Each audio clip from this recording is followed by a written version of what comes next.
Love and light, everybody. Much respect. Welcome back. So I want to put together a presentation on some of my thoughts regarding the left and right brain split. A lot of people already know this, and a lot of people already put value to this. But something came up today that really highlighted the power of this information. And so I want to give honor to Yuliana from our Weaving Spiders Telegram group, and also the Interverse Telegram group with Chance and the whole crew. This is a real good breakthrough, real good example of something I've wanted to put into words for a long time. So, big up Yuliana. But I'm going to start with the top of my little graph here. Anybody who has seen the movie The Secret of Nim, the movie is quite wonderful, quite enlightening, much to know and think about. However, there is a prequel to the movie that is a book. And I believe the book was The Rats of Nim. And the Disney film was The Secret of Nim. And honestly, The Rats of Nim, I think, was my second book I ever read. At a very young age. I think I read a book about Zorro before I could really understand what I was reading. It was actually my first book, and I don't think I finished it.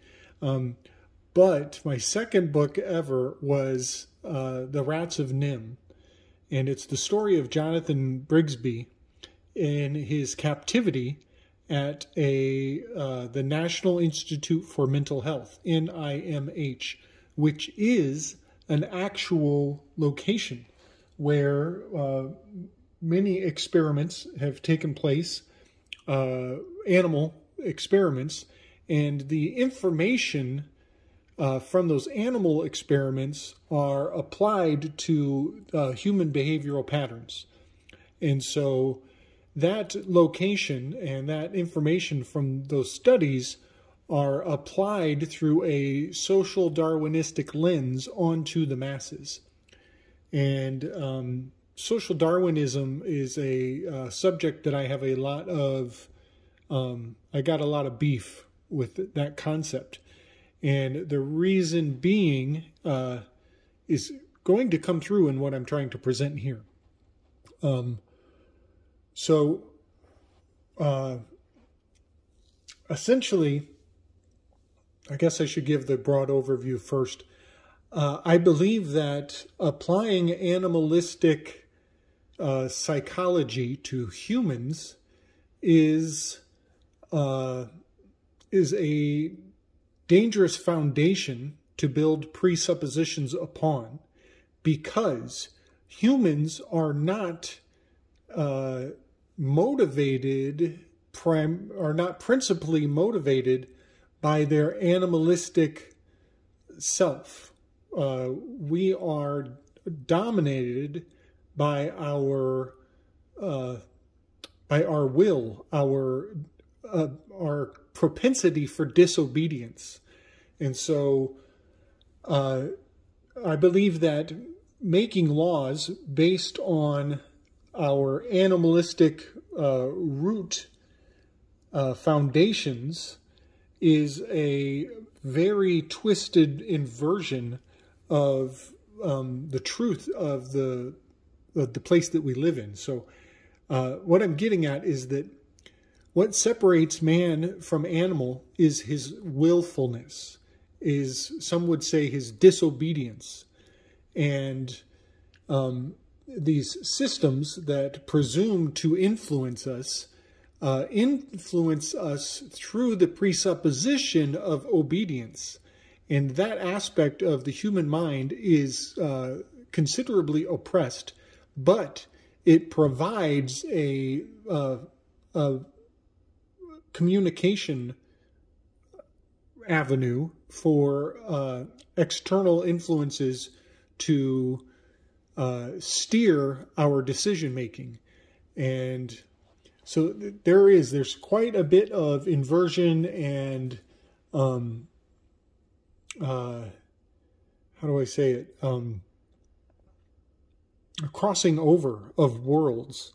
And that is fundamentally what this entire installment will be all about. And you'll see what I mean when I get to the bottom here. But so the secret of Nim, they were studying animal intelligence, and they were actually injecting the animals with a serum that was designed to enhance their ability to learn.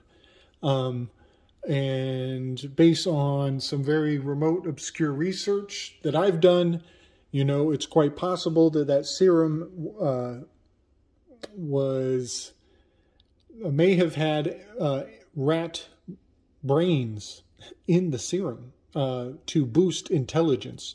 There's much to say about that, but you know, anybody who knows about Oscar Kissmayer's book, The Beginning Was the End, he bases a lot of human jumps in insight on the practice of cannibalism, and specifically the eating of brains. So I know that's pretty twisted. It's a bit of a rabbit hole in and of itself, but it's a book I recommend for anybody who has that morbid curiosity to go down that path. But what I really want to extract from this is the mice in the story, The Rats of Nim, the prequel to The Secret of Nim. Those mice and the rats were gaining symbolic literacy. They were learning how to read letters. And that was the aim, the goal of the scientists at the National Institute for Mental Health. And eventually, Jonathan Brigsby was one of the first mice who was accelerated in his learning intake. And he was able to actually read the sign on the label of the lock of their cage. And he was able to interpret the secret to opening the cage by gaining symbolic literacy. And that is very, very, very significant, because I do believe in the day and age that we are living in, we are gaining symbolic literacy, and we are enhancing not the usual left brain overdominance that the Prussian education system instills in us, but we are starting to venture into our right brain and learn from a more artistic, symbolic, expressive system. And I always refer back to these two books. They are quite valuable. The Chalice and the Blade, which has to do with the two hemispheres of the brain, the masculine and the feminine. Another great book to build your understanding of this concept is Alphabet versus the Goddess. And between those two books, there is a great awakening of an entire half of our mind that has been working and functional all along. It just is commonly underappreciated in our expression of the unseen world. So one other point I'll bring forward from the Secrets of Nim is there is a scene in the movie that they made, the Disney movie, I believe it was Disney, where Mrs. Brigsby has to go to the great owl for advice because the harvest season has come early, and her home and her children are exposed in the field, and she needs advice on what to do because one of her children is sick and cannot be moved from the house. So it has a very powerful correspondence with what's going on right now in a lot of people's lives.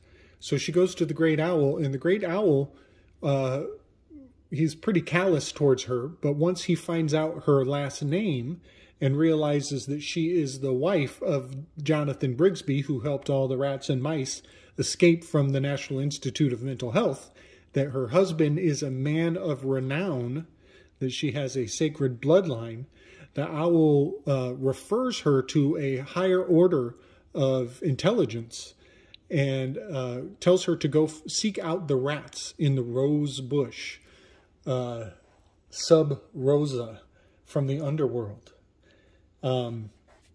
Much to say about ley lines in that little component of the story, but the advice of the great owl, who is living amongst the debris of fallen animals, he's crunching bones, skulls and bones under the owl's feet. The advice that the owl gives her is, move your home to the lee of the stone. And that is his advice for her to protect her home, the entire house, from the harvest that is incoming. And she asks, how am I supposed to do that? How the rats can't do that. And he says, they have their ways. And I find this wonderful and amazing as he's talking about the lee of the stone and ways. We very much have ley lines and subtle energies being indicated. And so what I am interpreting from this analogy in our modern day context is that we must move our priorities from our usual left brain dominating mentality over to the right brain mentality. And by doing so, we will boost our symbolic literacy, and thereby their symbols will be their downfall. And I'm actually not sure where that quote comes from, but I am quite convinced that it is a truism of extremely high value. Let me adjust my lighting here. There. So, coming back around to Yuliana's revelation today. Big up, sister. Big up. Yuliana pointed out that Delta and Omicron are an anagram for media control. And what I love about anagrams is that they are objective as math. You can't deny the truth hidden within the words that were given.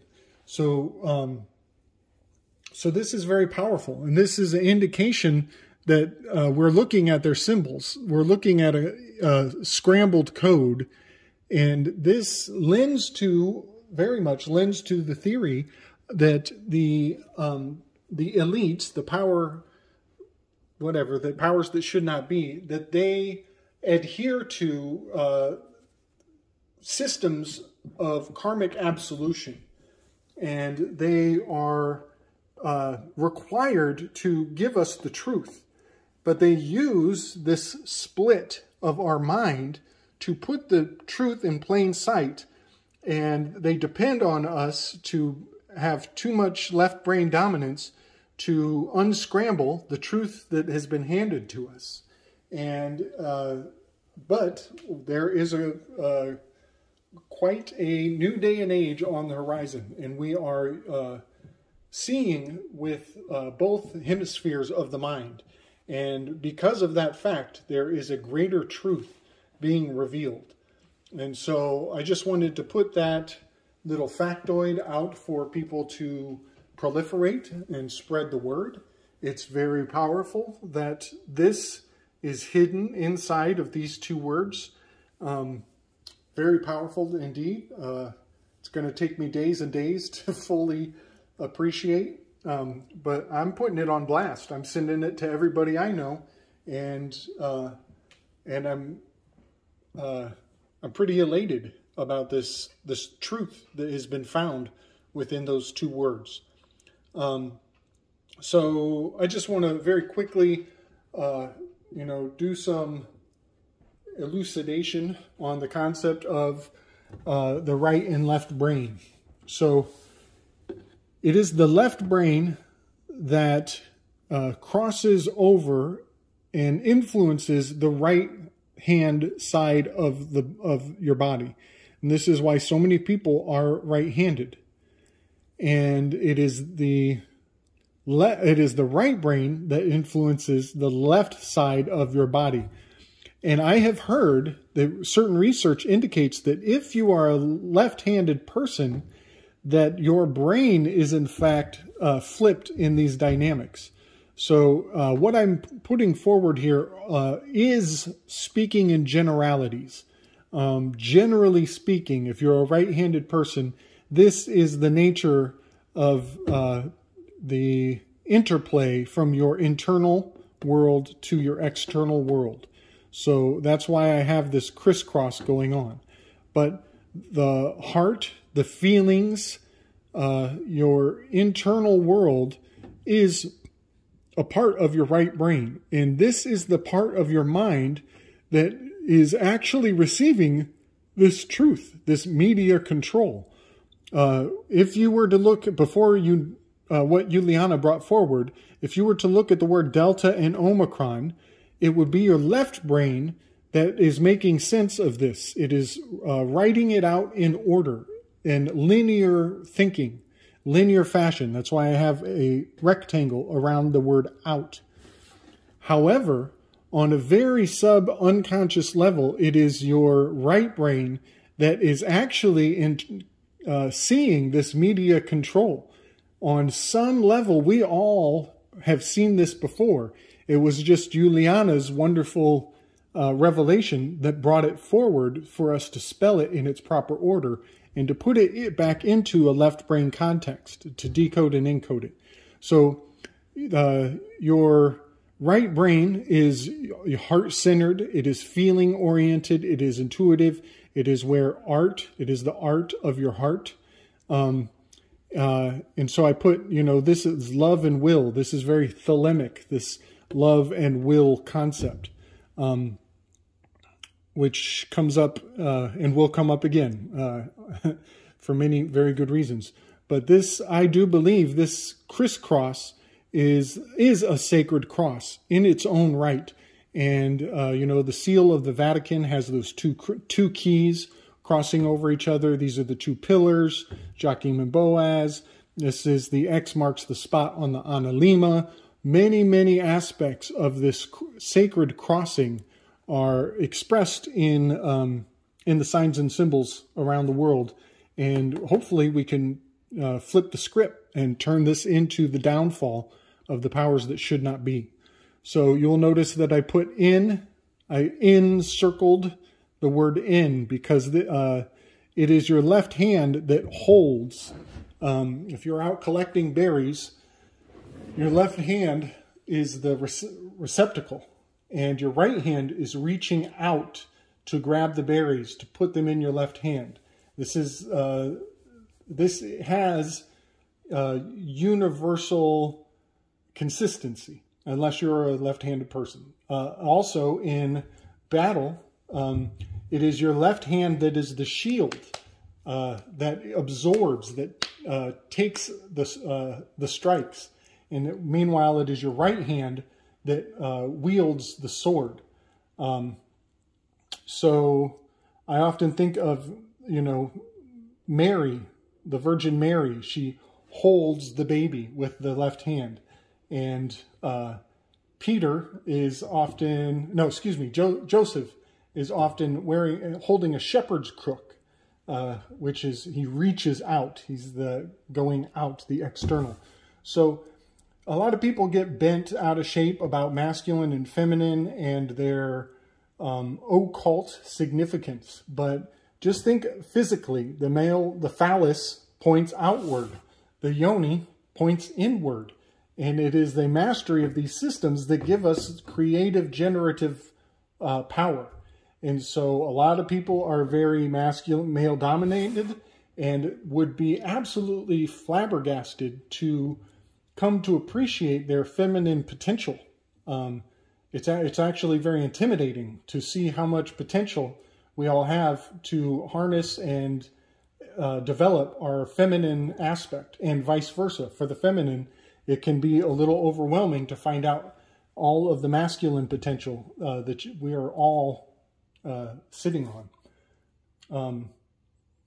And to some degree, whichever aspect that you express the least, that aspect of yourself is a virgin. It is unrealized. It is unknown. So there's a lot to say about that parthenia, that building up of potential.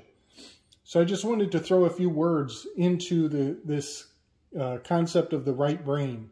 This is influence. It is insight. This is intuition. This is to be enlightened. This is your instinct. All of these ins have everything to do with your right brain. And over here on the more cultivated, dominant paradigm is people who are science-minded, science-oriented, who want evidence, who are more obsessed with evidence.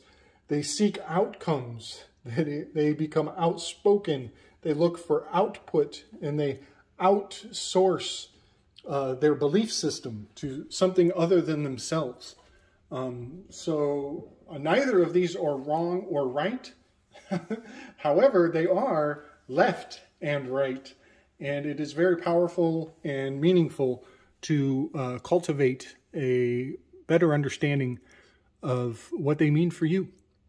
So that's all I got to say about that, y'all. Much love, Yuliana. Big up on that breakthrough today. I really appreciate it.